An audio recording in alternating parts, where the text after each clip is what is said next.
High blood sugar without eating sugar? When you find that your blood sugar remains high despite not eating, it can be perplexing and concerning. This phenomenon often points to underlying issues related to the liver and kidneys, both of which play critical roles in glucose metabolism and regulation. The liver is a central player in maintaining glucose homeostasis, acting as a reservoir for glucose and a producer of new glucose when necessary. When you consume food, particularly carbohydrates, the liver stores excess glucose in the form of glycogen. This storage process is facilitated by insulin, a hormone produced by the pancreas. However, during periods of fasting or when food intake is minimal, the liver must release glucose to maintain energy levels.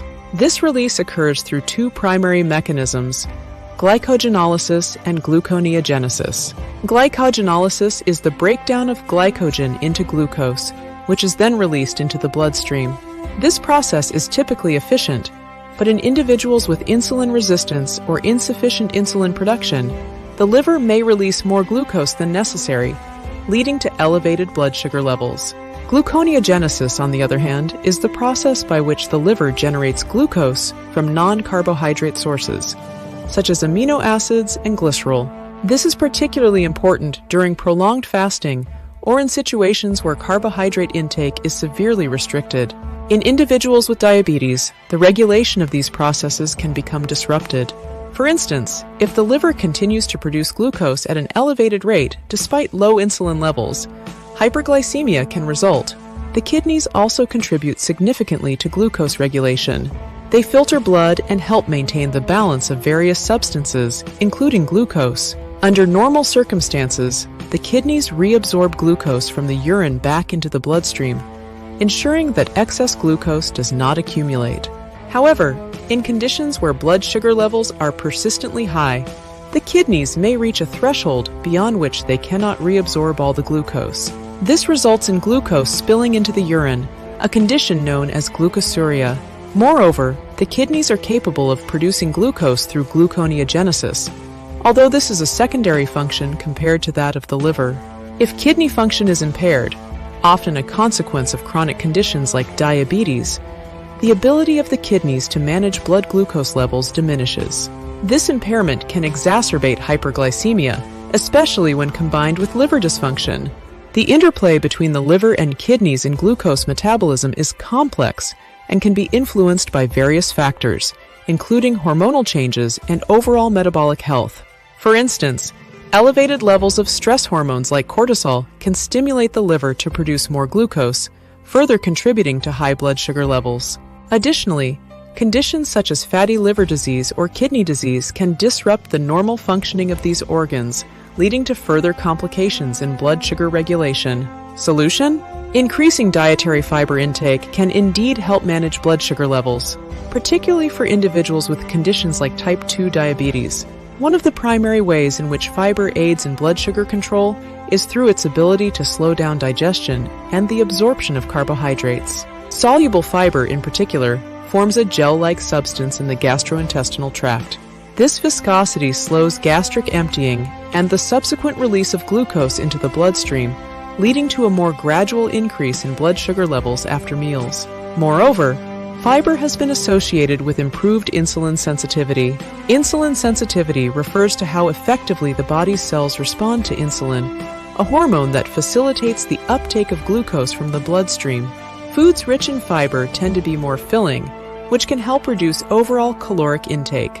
This is important because maintaining a healthy weight is crucial for managing blood sugar levels. Apple cider vinegar, ACV, may influence blood sugar levels is by slowing the digestion of carbohydrates. Studies indicate that consuming diluted ACV before meals can lead to a slower rise in blood glucose after eating starchy foods. For instance, participants who consumed about 1.5 tablespoons of diluted apple cider vinegar prior to meals experienced a reduced increase in blood sugar levels compared to those who did not consume the vinegar. This effect is thought to be due to the acetic acid in vinegar, which may decrease the absorption of carbohydrates in the intestines or slow their breakdown into sugars. Additionally, some studies have shown that apple cider vinegar can enhance insulin sensitivity. Improved insulin sensitivity can help lower blood sugar levels, making ACV a potentially beneficial addition to a diabetes management plan. The B vitamins are a group of essential nutrients that contribute to numerous metabolic processes in the body, including those involved in glucose metabolism. For instance, vitamin B6 is critical for the synthesis of neurotransmitters and hormones that regulate blood sugar levels. It also plays a role in gluconeogenesis, the process by which the liver produces glucose from non-carbohydrate sources. Folate, vitamin B9, and vitamin B12 are also important in this context.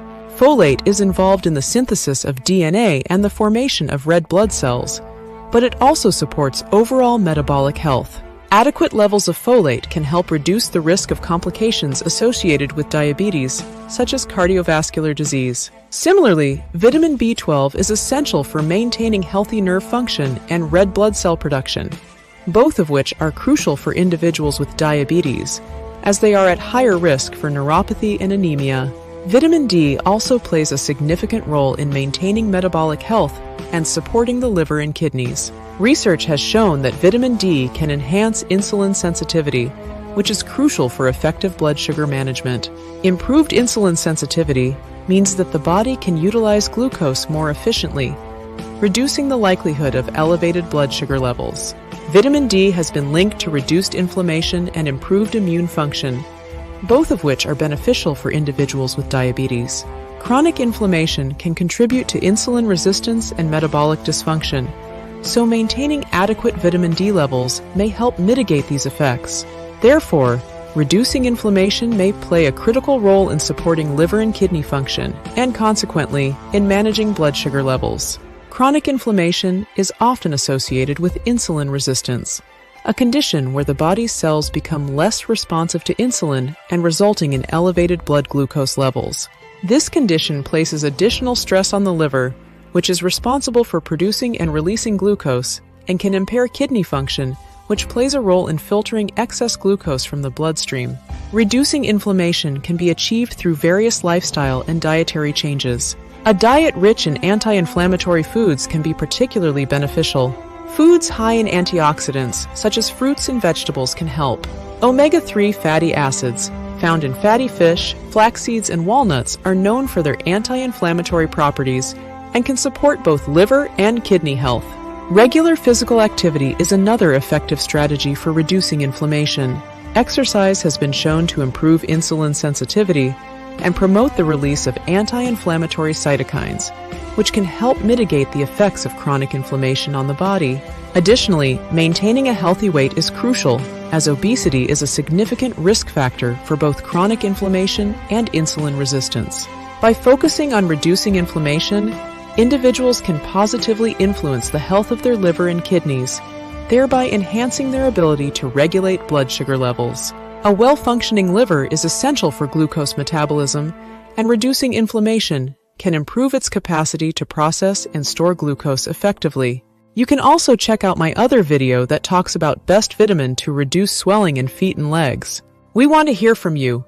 Share your experiences below in the comments below and turn on the notification bell.